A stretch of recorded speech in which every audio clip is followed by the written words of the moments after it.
The alarm clock buzzed at 5:30 in the morning, just like it did every single day. David Chen opened his eyes and stared at the ceiling of his small apartment. The paint was cracking in the corner, something he'd been meaning to fix for months now. But what was the point? It wasn't like anyone ever visited. He swung his legs out of bed slowly, careful with the left one. Even after 3 years, the injury still bothered him. Some mornings were worse than others. Today wasn't too bad. Just a dull ache that he knew would sharpen once he started moving around. David pulled on his running clothes, the same Marine Corps t-shirt he'd had for years, faded and worn but still his favorite. He laced up his sneakers, grabbed his keys, and headed out into the quiet streets of Cedar Rapids, Iowa. The morning air was cool and damp. Spring was trying to push through, but winter wasn't quite ready to let go. His run wasn't pretty. It never was. The limp made sure of that, but David didn't care what he looked like. Running was the one thing that kept his head straight, even when his leg protested every step. The rhythm helped, left, right, left, right. It reminded him of marching drills back when life made sense, back when he had a purpose. He pushed through 2 miles before the pain got too sharp to ignore. Walking the last few blocks back home, he watched the neighborhood wake up. People getting into their cars, heading to jobs that probably felt as pointless to them as his did to him. At least that's what he told himself. Back at the apartment, David showered and got ready for work. The face staring back at him in the mirror looked older than 38. 2 tours in Afghanistan did that to a person. The physical scars were easy to hide under clothes. The other ones, the ones nobody could see, those were harder to deal with. He arrived at Miller's hardware store at 8:45, 15 minutes early like always. Old habits die hard. Mr. Miller, the owner, gave him a wave from behind the counter. "Morning, David. Got a shipment coming in around 10. Need you to help unload." "Yes, sir," David replied automatically. The military courtesy still slipped out sometimes. Mr. Miller had stopped correcting him about it. The morning dragged on. Customers came and went, asking about paint colors and drill bits and which screws were best for drywall. David helped them all with patience he didn't really feel. He knew the inventory inside and out. The job wasn't complicated. Show up, help customers stock shelves, go home. Rinse and repeat. During his lunch break, David sat in his car eating a sandwich he'd made that morning. He could have eaten in the break room, but he preferred being alone. The other employees were nice enough, but they didn't understand. How could they? They'd ask questions sometimes, trying to be friendly. "Where did you serve? What was it like? Did you see combat?" David would give short answers that didn't invite more conversation. It wasn't that he was rude. He just didn't have the energy to explain things that couldn't really be explained. His phone buzzed with a reminder. VA appointment tomorrow at 2. David sighed and added a note to ask for time off. The counseling sessions were mandatory, part of his treatment plan. Sometimes they helped. Sometimes they just made him think about things he'd rather forget. The afternoon shift went by in a blur of paint mixing and lumber cutting. By the time 5 o'clock rolled around, David's leg was throbbing. He clocked out, said goodbye to Mr. Miller, and drove home through rush hour traffic. His apartment felt even smaller when he got back. 1 bedroom, 1 bathroom, a kitchen barely big enough to turn around in. But it was clean. David made sure of that. Everything had its place. Shoes lined up by the door. Dishes washed and put away immediately. Bed made with hospital corners every morning. The structure helped. When everything else felt like chaos, at least he could control his 400 square feet. He heated up leftover chicken and rice for dinner, eating while watching the news. Floods in the forecast. Heavy rain expected over the next few days. The meteorologist looked concerned. David made a mental note to check on Mrs. Patterson next door. She was 76 and lived alone. If things got bad, she might need help. After dinner, David tried to read, but the words on the page kept blurring together. His mind kept drifting. Afghanistan, the desert heat, the sound of helicopters, the faces of his unit. Some of them didn't make it home. David was one of the lucky ones, or so everyone kept telling him. He had his life. He was alive. He should be grateful. But grateful wasn't what he felt most days. Lost was more accurate, like he'd left part of himself somewhere in the desert and couldn't figure out how to get it back. Around 9, there was a knock on his door. Mrs. Patterson stood there with a plate covered in aluminum foil. "Made too much lasagna again," she said with a smile. They both knew she'd made it specifically for him. Thought you might like some. Thank you, Mrs. Patterson, that's very kind. You're a good boy, David, taking care of an old lady like me. She patted his arm. Don't forget to eat it while it's still warm. After she left, David put the lasagna in the fridge. He'd eat it tomorrow. Mrs. Patterson had been bringing him food for months now. She probably thought he couldn't cook for himself, or maybe she'd figured out that he usually didn't bother making real meals. Either way, he appreciated it, even if he didn't always know how to say so. He got ready for bed early, knowing sleep wouldn't come easy. It never did. The nights were the worst. That's when the memories came back strongest. Explosions, gunfire, the smell of smoke and dust, the weight of gear on his back, the friends he couldn't save. David lay in bed staring at the ceiling again. Tomorrow would be the same as today. Wake up, run, work, come home, repeat. Somewhere along the way, he'd stopped being Sergeant David Chen, decorated Marine, leader of men. He'd become just another face in the crowd, another veteran trying to figure out how to be a civilian again. Nobody recognized him at the grocery store. Nobody knew he'd earned a Bronze Star for valor. Nobody understood that the quiet guy stocking shelves at the hardware store had once led his unit through situations most people couldn't imagine. And that was fine with David. He didn't need recognition. He just needed to get through each day. The rain started around midnight, tapping against the window. David finally drifted off to sleep, the sound of water on glass mixing with old memories of distant thunder. He had no idea that everything was about to change, that in just a few days the whole country would know his name, that the quiet life he'd built would be turned completely upside down. But for now, he was just another veteran, struggling to find his place in a world that had moved on without him. Tomorrow would be Thursday. He had that VA appointment, then back to work on Friday. Same routine, same small apartment, same invisible life. The rain kept falling. By Thursday afternoon, the rain hadn't stopped. David sat in the waiting room at the VA clinic, watching water stream down the windows. Other veterans filled the plastic chairs around him, each lost in their own thoughts. Some he recognized from previous visits. Others were new faces, probably just starting their journey through the system. David Chen? The counselor appeared in the doorway, clipboard in hand. The session went like most of them did. How are you sleeping? How's work?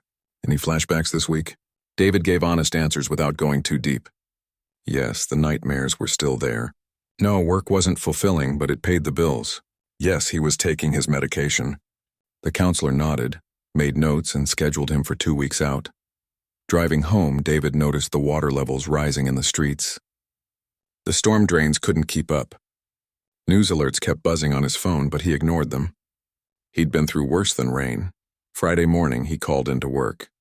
The hardware store was closing early anyway. Most businesses were. The Cedar River was predicted to crest by evening, and the mayor had already declared a state of emergency. David spent the morning securing his apartment, moving important documents to higher shelves, unplugging electronics. Mrs. Patterson knocked on his door around noon. David, dear, I'm worried about the water. Her voice trembled slightly. He looked past her into the hallway. Water was already seeping up from the first floor, a thin sheet spreading across the tile.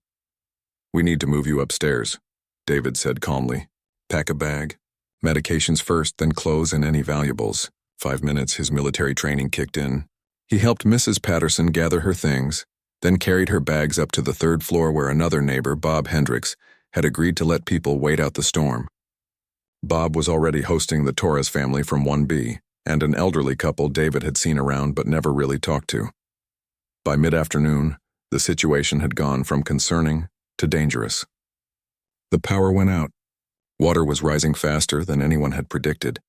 Emergency sirens wailed in the distance. David stood at Bob's window, watching the street below transform into a river. Never seen it this bad, Bob said, coming to stand beside him. Been living here 30 years. Never like this. The water was already 4 feet deep and climbing. Cars were completely submerged. Debris floated past. Chairs and trash cans and pieces of fence. The current moved faster than David would have expected, angry and churning. That's when he heard the screaming. It cut through the sound of rain and rushing water, high-pitched and desperate. David's head snapped toward the sound. Across the street, on top of a 2-story building, a woman stood on the roof waving her arms frantically. Please, "Somebody help, my son. My son is down there." David's eyes followed where she was pointing. About 30 yards downstream, a small figure clung to the top of a partially submerged car. Even from this distance, David could see it was a child, maybe 7 or 8 years old. The boy's small hands gripped the roof of the vehicle, his body being pulled by the current. "Someone call 911. Bob shouted behind him. "Lines are jammed," someone else responded. "Can't get through." David watched the scene unfold. The boy's grip was slipping. The current was too strong. He had minutes at most, maybe less. "Where are the emergency responders?" Mrs. Patterson asked, her voice shaking. "Probably dealing with a dozen other situations just like this," David said quietly. His mind was already working, calculating distances, current speed, obstacles. Old training that never really left. "They won't get here in time," he added, almost to himself. The boy lost his grip for a second, went under, then resurfaced, coughing and sputtering. His mother's screams got louder, more desperate. The sound cut through David like a knife. He thought about Afghanistan, about the times when waiting for backup meant people died, about the split-second decisions that separated heroes from witnesses, about the buddies he'd lost because hesitation killed. "David, what are you doing?" Mrs. Patterson grabbed his arm as he turned from the window. "Staying here," David said simply. Then he looked at her kind, worried face and added, "Someone has to go get that kid." "You can't. The current is too strong." "You'll drown." David was already moving, heading for the door. Bob stepped in his path. "She's right, man. It's suicide out there." "That kid's got maybe 2 minutes," David said. His voice was calm, matter-of-fact. "First responders are at least 10 away. You do the math." He gently moved past Bob and took the stairs down 2 at a time, his bad leg protesting but holding. Behind him, he could hear people shouting, trying to call him back. David didn't stop. He'd spent 3 years questioning every decision, second-guessing every choice. But this was clear. This made sense. The water was waist-deep on the second-floor landing. David pushed through it, reaching the main entrance. The front door was wedged open by the pressure. Water rushed in like a river rapid. David stripped off his jacket and shoes. No point in extra weight. His leg was already aching, but he pushed the pain aside. He'd run on worse. He'd fought on worse. He could swim on worse. Taking a deep breath, he looked out at the churning water. The boy was still there, but barely. His head kept going under, coming back up, going under again. The car he clung to was starting to shift with the current. David's hands were shaking. Not from fear. From something else. Something that had been missing for 3 years. Purpose. Clarity. A mission that mattered. He thought about his unit. About the Bronze Star citation that mentioned his exceptional valor in the face of extreme danger. About the men who trusted him to lead them through hell and back. They believed he could do impossible things. Maybe it was time he believed it too. Without another thought, David stepped into the flood. The cold hit him like a physical blow. The water was maybe 50 degrees, full of runoff from upstream. His body went into shock for a second, muscles seizing. Then training took over. Breathe, move, focus. The current grabbed him immediately, trying to pull him downstream. David fought against it, angling his body, using powerful strokes to cut across the flow. Every swim qualification he'd ever done in the Marines came flooding back. This was just another test, just another obstacle. A plastic storage bin slammed into his shoulder, spinning him around. David recovered, kept swimming. A tree branch scraped across his back. He ignored it. His eyes stayed locked on the car, on the small figure barely holding on. The distance closed. 20 yards, 15-10. His injured leg cramped, a sharp pain shooting up his thigh. David gritted his teeth and pushed through it. Pain was just information. It wasn't going to stop him. 5 yards from the car, David saw the boy's face clearly for the first time. Terror. Pure, absolute terror. The kind David had seen before on young soldiers in their first firefight. The kind that meant the person was at their breaking point. "Hold on," David shouted over the roar of water. "I'm coming." The boy's eyes found his.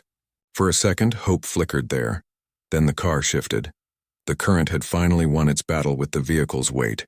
The car began to roll slowly at first, then faster. The boy lost his grip. David lunged forward, his hand shooting out. He caught the boy's wrist just as the child went under.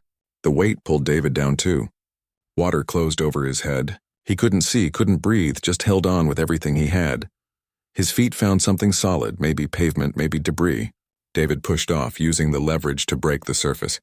The boy came up with him, coughing and gasping. "I've got you."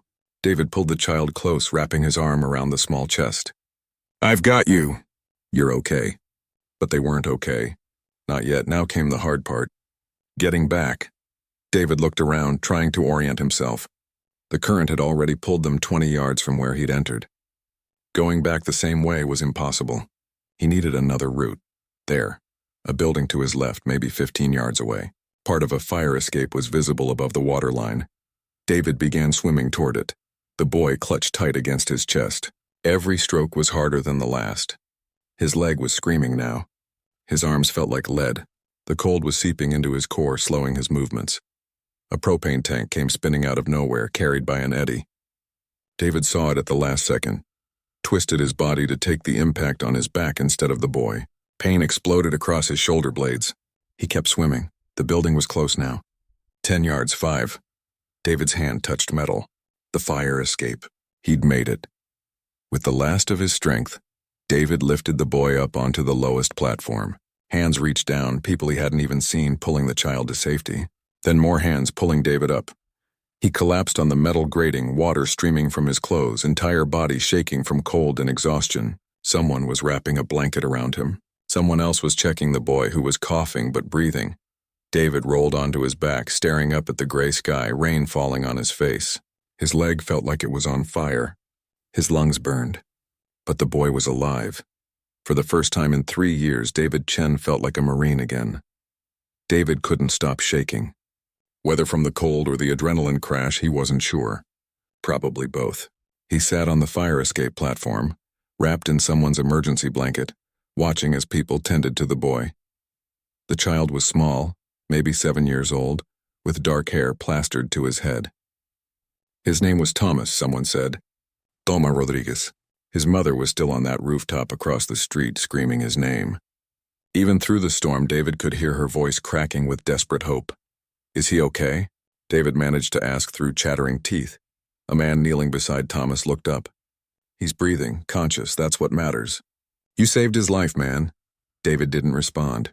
He was watching Thomas's small chest rise and fall, making sure each breath came and went. In Afghanistan, you learned to count breaths, to watch for the ones that might be the last. Someone handed him a bottle of water. Another person tried to help him stand, but David's leg buckled. The adrenaline that had carried him through the rescue was gone now, leaving behind the injury and all its painful reality. "Whoa, easy there." Strong hands caught him. "You hurt?" "Old injury." "I'm fine." "You're not fine. You just swam through a flood that would have killed most people." David looked at the man who'd spoken, maybe 40, wearing a security guard uniform that was soaked through. His name tag read Wilson. "The kid needed help," David said, as if that explained everything. "Man, you're either the bravest person I've ever met or the craziest." Wilson shook his head in disbelief. "Probably both." More people were gathering on the fire escape now, having climbed down from upper floors of the building. They stared at David like he was some kind of curiosity. He hated it. The attention made his skin crawl. "Someone get him inside," a woman said. "He needs to warm up or he'll go into shock." They helped David through a broken window into what looked like an office building. The first floor was flooded, but they made it up to the second level where the water hadn't reached. Someone found dry clothes, a maintenance worker's uniform that was too big but better than nothing. David changed in a bathroom, his hands shaking so badly he could barely work the buttons. In the mirror, he saw the bruises already forming on his back and shoulder where the propane tank had hit him. The water had scraped his arms and legs raw in places he hadn't even noticed. His injured leg was swollen, the old scar tissue angry and inflamed. He should probably see a doctor. But doctors meant hospitals, and hospitals meant questions, and questions meant attention. David just wanted to go home, except home was underwater right now. When he came back out, Thomas was sitting wrapped in blankets, still shivering but more alert. His eyes found David immediately. "You saved me," the boy said in a small voice. David knelt down, wincing at the pain in his leg. "You did good, kid. Held on as long as you could. That took guts. I was scared." "Being scared is okay. Doesn't mean you weren't brave." David thought about young soldiers barely older than kids heading into combat zones. Brave people feel fear too. They just don't let it stop them. Tomas nodded, processing this. Are you a soldier? Was. Marine Corps. Long time ago now. My uncle is in the army. Then you come from good people.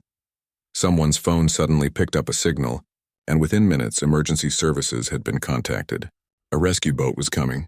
David felt relief wash over him. The boy would get proper medical attention. His mother would be reunited with her son. While they waited, David sat against the wall, trying to stay out of everyone's way. But people kept coming up to him, thanking him, asking if he needed anything. One man, crying, said Thomas was his nephew. Another woman said she'd filmed part of the rescue on her phone. You're a hero, she said, showing him the shaky footage. This is incredible. David looked at the screen. Through the rain and poor quality, you could see a figure swimming through impossible conditions, fighting the current, reaching the child. It didn't look real. It looked like something from a movie. Could you send me that? The crying man asked. His mother, she'll want to see. Want to know who saved her boy? The woman nodded enthusiastically. I'm posting this online too. People need to see this.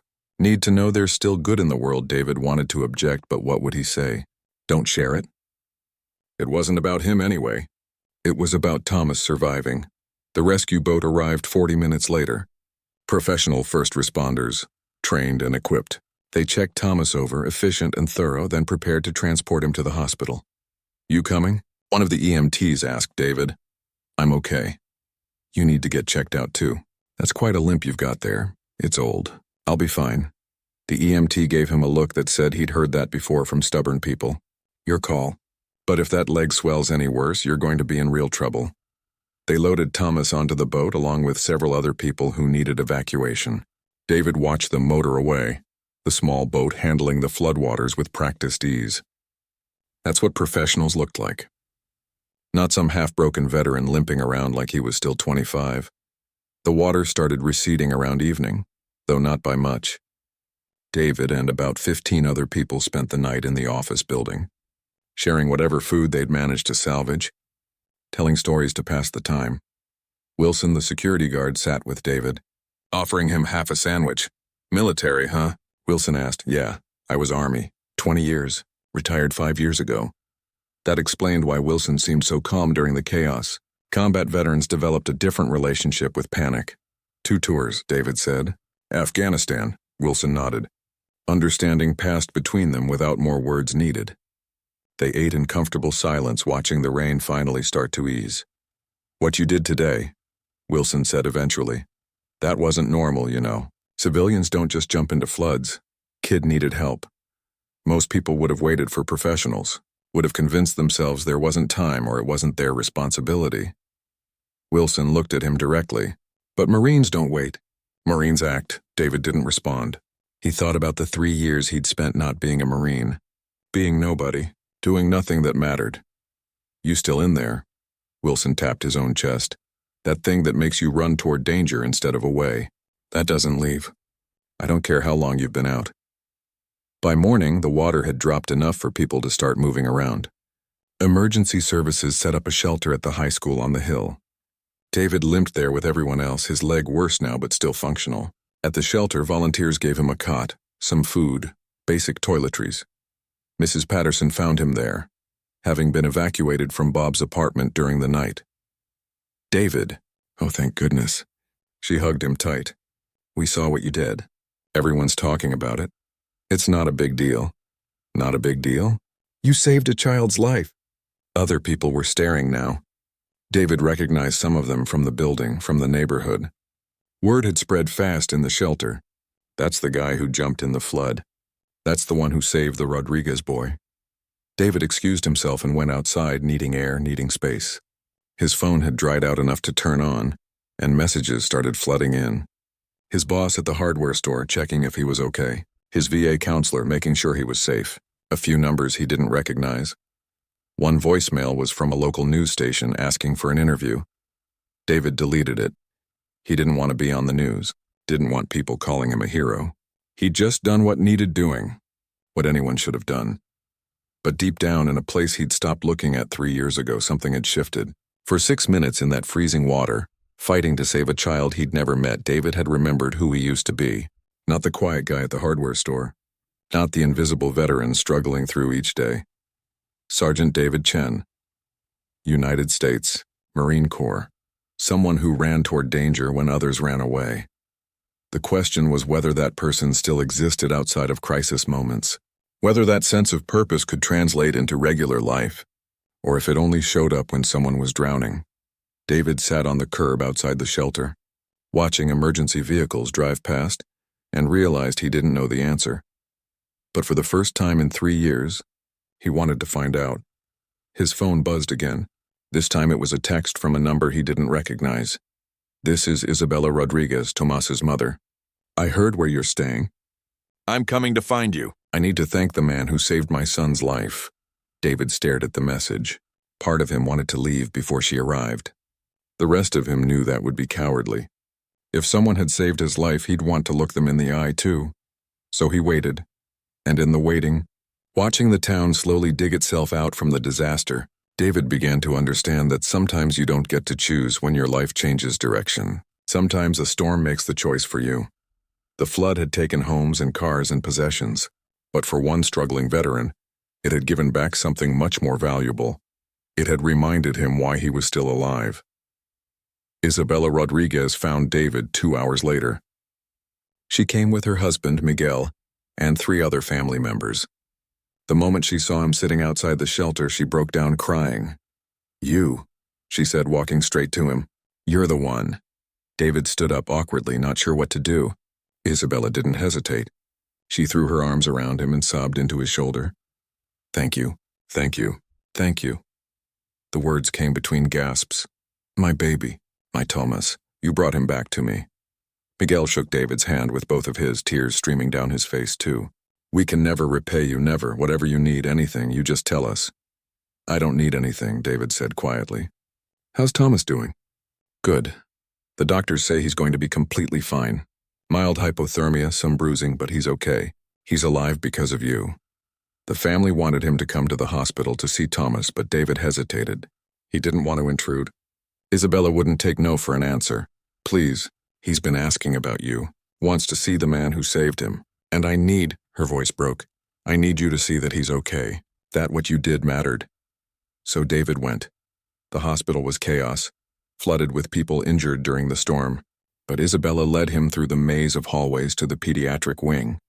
In a room filled with balloons and stuffed animals that relatives had already brought, Thomas sat up in bed, looking small but alive. His face lit up when he saw David. "The Marine," Thomas pointed. "You came." David limped over to the bedside. "Hey, kid. Heard you're doing better." "The doctors say I'm tough." Thomas grinned. Then his smile faded a little. "I was really scared in the water, I know. But you held on. That's what mattered. Because of you, I'm still here." The simple truth of it, spoken by a 7-year-old, hit harder than any thank you from the adults. They visited for a while longer. Thomas told David about his school, his favorite video games, his dog who was staying with his grandmother. Normal kid stuff. Life continuing like it should. When David finally left the hospital, limping through the parking lot, he felt lighter somehow. Seeing Thomas alive and talking and being a kid, it made the pain in his leg, the sleepless night, all of it worth something. What David didn't know was that the video had already started spreading. The woman from the office building had posted it on social media late the previous night. By morning, it had a few hundred views. By afternoon, thousands. By the time David went to sleep in the shelter that night, millions of people had watched a grainy phone video of a man swimming through a flood to save a child. The comments section exploded. People sharing it with friends. Local news picking it up. Then regional news. Then national. Someone recognized the Marine Corps t-shirt David had been wearing. Comments started speculating. Is he military? Veteran? Active duty? People started digging, trying to figure out who the hero was. By Sunday morning, a local reporter had tracked down Wilson from the office building. Wilson, being a veteran himself, was proud to share what he knew. The guy's name was David Chen, Marine Corps veteran, 2 tours in Afghanistan. Bronze Star recipient, living in Cedar Rapids, working at a hardware store. The story took on new dimensions. War hero saves drowning child. Decorated veteran risks life in flood rescue. The contrast between his military honors and his current civilian struggle resonated with people in ways David never could have predicted.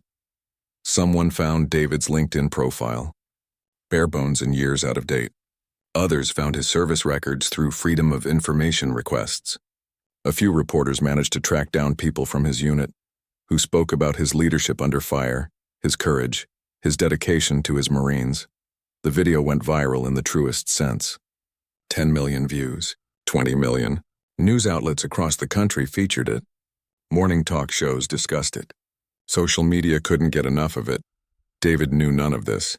He was still at the shelter, helping organize supplies, checking on Mrs. Patterson, trying to figure out when he could get back to his apartment. His phone had died and he hadn't bothered to charge it.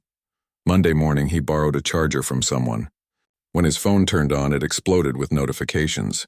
Hundreds of missed calls, thousands of messages. His voicemail box was full. What the hell? David scrolled through the chaos, not understanding. Mrs. Patterson found him staring at his phone in confusion. "Oh, David, you haven't seen it yet, have you? You're famous, dear. Everyone's talking about what you did." She showed him on her tablet. The video, the news articles, the social media posts. His name and face everywhere. Millions of people knew who he was, knew what he'd done, were calling him a hero. David felt sick. This was exactly what he didn't want. The attention. The scrutiny. People looking at him, expecting something he didn't think he could give. But it was too late. The story had taken on a life of its own. By Tuesday, major news networks wanted interviews. Good Morning America called, CNN, Fox News. The local NBC affiliate camped outside the shelter, hoping to catch him. David avoided them all, slipping outside doors, keeping his head down. The Rodriguez family did interview, though. Isabella and Miguel went on local news, tears streaming as they described watching their son nearly die, then seeing a stranger dive in to save him. They showed pictures of Thomas in the hospital, smiling and healthy. They praised David as a hero, an angel, a blessing. The story spread further. Veterans organizations picked it up, sharing it as an example of valor and service that doesn't end when the uniform comes off. Military Times wrote a feature article. The Marine Corps' official social media account shared the video with pride, but it was the contrast that really captured people's imagination.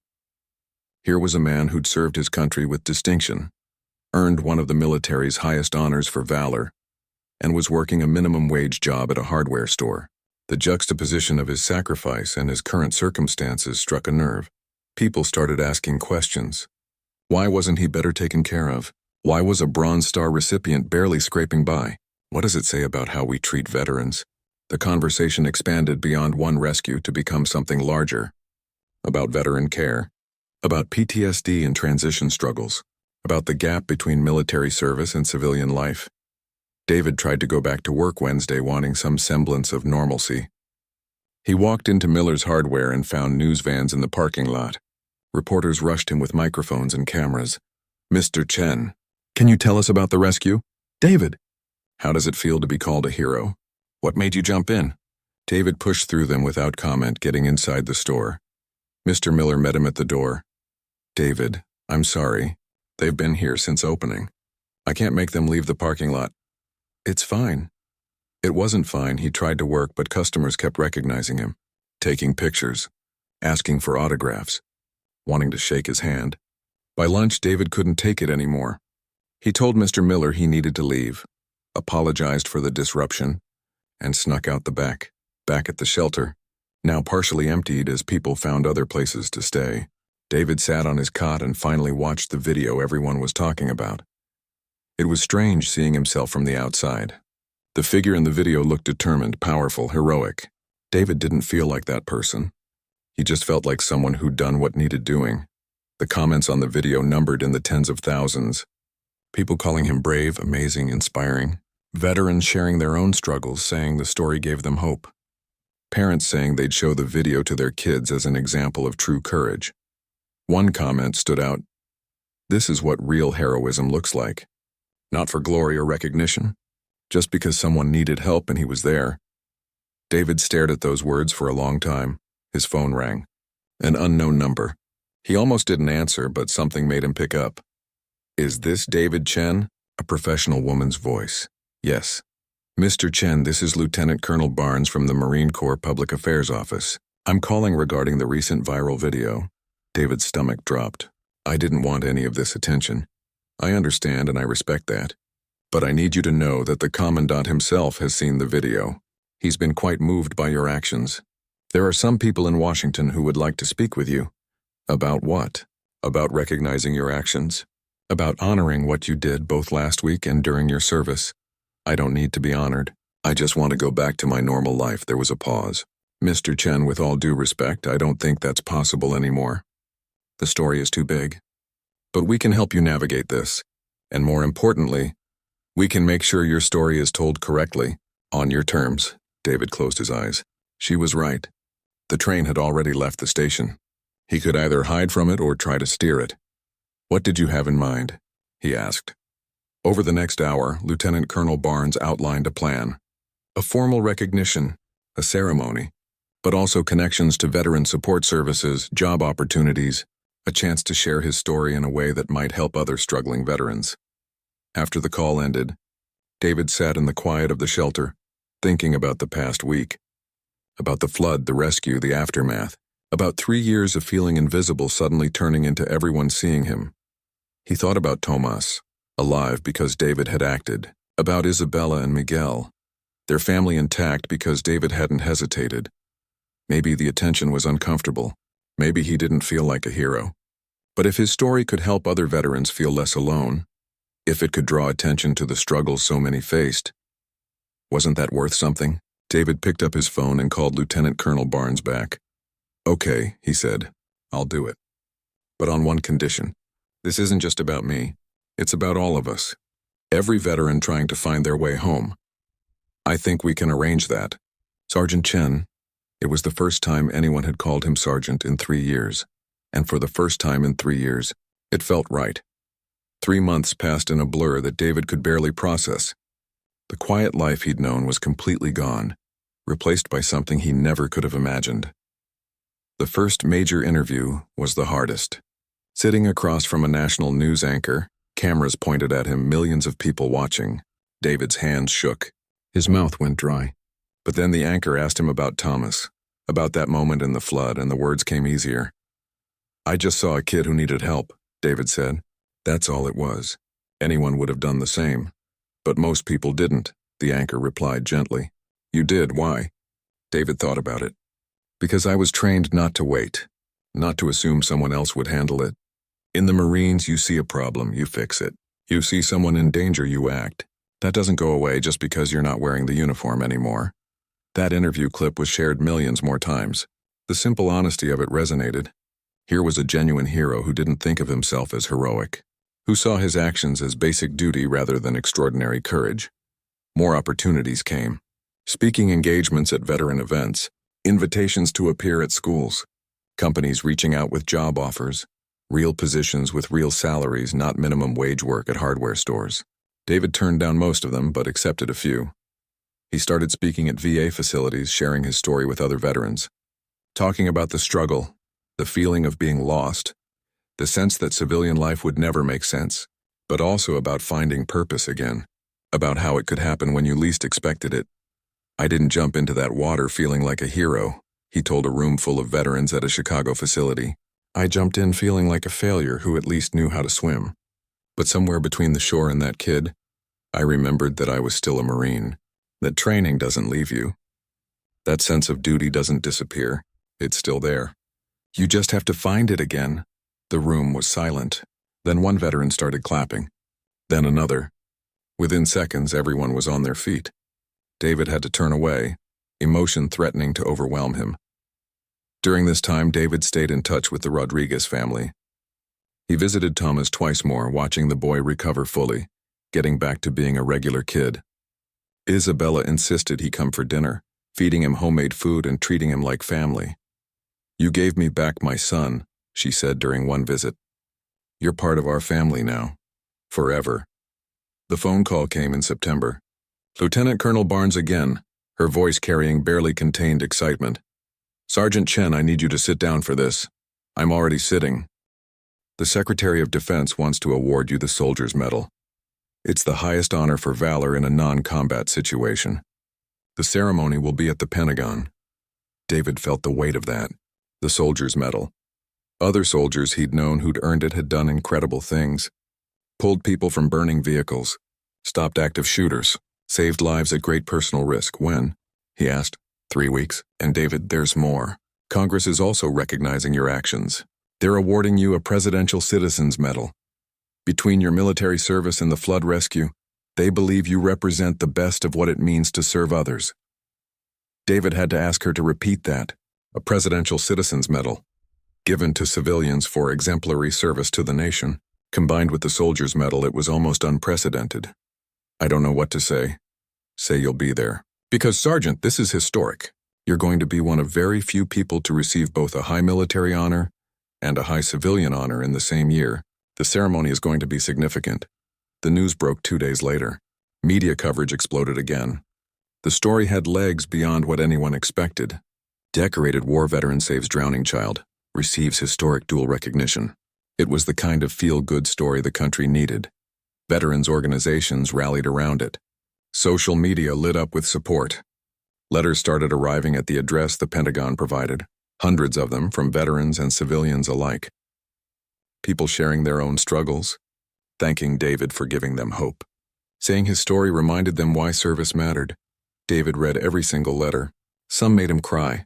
Others made him angry at how many veterans were struggling with no support. He started responding when he could, connecting people with resources, sharing what he'd learned. The ceremony was scheduled for October 20th. David flew to Washington, D.C., accompanied by Mrs. Patterson, who insisted on coming, and Mr. Miller, who'd closed the hardware store for the day to attend. The Rodriguez family came too, Thomas wearing a little suit that he kept tugging at nervously. The Pentagon was overwhelming. The history in every corridor. The sense of importance. David was fitted for a proper suit, briefed on protocol, shown where he'd stand and what would happen. The day of the ceremony, he woke up before dawn in his hotel room, nerves making sleep impossible. He kept thinking about his unit in Afghanistan, about the guys who didn't make it home, about whether they'd be proud or think this whole thing was ridiculous. The ceremony hall was packed. News cameras lined the back. Dignitaries filled the front rows. Military brass in dress uniforms, members of Congress, the Secretary of Defense. David stood backstage, heart pounding, leg aching despite the medication he'd taken. Lieutenant Colonel Barnes found him. "How are you holding up, Sergeant?" Terrified, she smiled. "Good. Means you understand the significance. You ready?" "As I'll ever be." The ceremony began with the national anthem. Then the Secretary of Defense spoke about valor, about service that extends beyond the battlefield, about Americans who embody the values the military fights to protect. "Today we honor a Marine who exemplifies these ideals," the Secretary said. "Both in combat and in civilian life, Sergeant David Chen has demonstrated extraordinary courage and selflessness." They called David forward. His leg almost gave out on the walk to the podium, but he locked it and kept moving. Marine Corps bearing, head high, shoulders back. The Secretary of Defense read the citation for the Soldier's Medal, describing the rescue in official language that made it sound more heroic than David remembered feeling. Then he pinned the medal to David's jacket. Next came a congressman, reading the citation for the Presidential Citizens Medal. The words talked about exemplary service to country and fellow citizens, about actions that inspire and unite. When both medals were in place, the room erupted in applause. David stood at attention, overwhelmed, fighting to keep his emotions in check. But then the secretary did something unexpected. He stepped aside and Thomas Rodriguez walked up holding a piece of paper in his small hands. "I drew this for you," Thomas said, his voice small but clear. "It's you saving me, so I never forget." The drawing showed a stick figure in water reaching for a smaller stick figure. Above it, in a child's handwriting, "My hero, Mr. David, thank you for my life." That broke David. Tears streamed down his face as he knelt, ignoring his leg, and hugged the boy who'd changed everything. The room was silent except for the sound of cameras clicking. Then someone started clapping again. Within seconds, a standing ovation filled the hall. After the ceremony, the reception was packed with people wanting to meet David, to shake his hand, to take photos. Reporters asking for statements. Veterans thanking him for representing them well. Civilians saying his story gave them hope. Through it all, David kept thinking about the morning 3 months ago when he'd woken up feeling invisible and purposeless. About the flood that had changed everything. About how sometimes your lowest moment is right before everything shifts. Lieutenant Colonel Barnes pulled him aside during the reception. There's interest in you joining the VA as a peer counselor. Full-time position. Working with veterans transitioning back to civilian life. The pay is good. The benefits are solid. And based on your speeches, you'd be exceptional at it. David thought about it. About using his story, his struggle, his recovery, to help others find their way. Yes, he said without hesitation. Absolutely yes, she smiled. I thought you might say that. That evening, David stood on the steps of the Lincoln Memorial with Thomas and his family. The city lights reflected off the Potomac. The Rodriguez family was taking photos, laughing, celebrating. Thomas came and stood next to David, looking up at the statue of Lincoln. Are you famous now? The boy asked. I guess a little bit. Do you like it? David thought about that. The attention was still uncomfortable. The recognition felt unearned. But the opportunity to help other veterans, to use his story for something good, that felt right. I like what it lets me do, David said. I like that maybe some veteran somewhere will hear about this and realize they're not alone. That they still matter. That bad days don't last forever. Because of the flood? Because I jumped in the flood. Big difference. Thomas nodded wisely, processing this. My mom says you're a blessing. Your mom is very kind. No, she's right. Thomas looked at him seriously. You didn't have to save me. You chose to. That makes you special. David knelt down to Thomas's level. You know what I learned? We're all capable of being special. We all have moments where we can choose to help or look away. I just happened to be there when you needed someone. But that choice, that's available to everyone every day. Isabella called for Thomas and the boy ran off to join his family. David stood slowly, his leg protesting but holding. Mrs. Patterson came and linked her arm through his. I'm proud of you, David, not because of the medals. Because you found your way back. I had help. You kept bringing me lasagna even when I probably seemed like a lost cause. You were never a lost cause, dear. Just lost, there's a difference. They stood together, watching the Rodriguez family pose for pictures, tourists walking past, the city alive with movement and purpose. 3 months ago, David would have said his best days were behind him, that his service was over, that he'd given what he had to give, but standing there, with medals on his chest and a future full of purpose ahead of him, David understood something fundamental. Service doesn't end when you take off the uniform. Heroism isn't about seeking glory. Purpose isn't found, it's chosen. And sometimes when everything feels lost, when you're at your lowest, when you've convinced yourself you don't matter anymore, life throws you into deep water, and you remember how to swim. David Chen went back to Cedar Rapids a week later, back to his apartment which had been repaired during his time away, back to familiar streets and familiar faces. But nothing was the same. He started his new job at the VA the following month, working with veterans who were struggling just like he had, sharing his story, listening to theirs, helping them find their way back to themselves. Some days were hard. The PTSD didn't magically disappear. His leg still ached. The memories still came at night.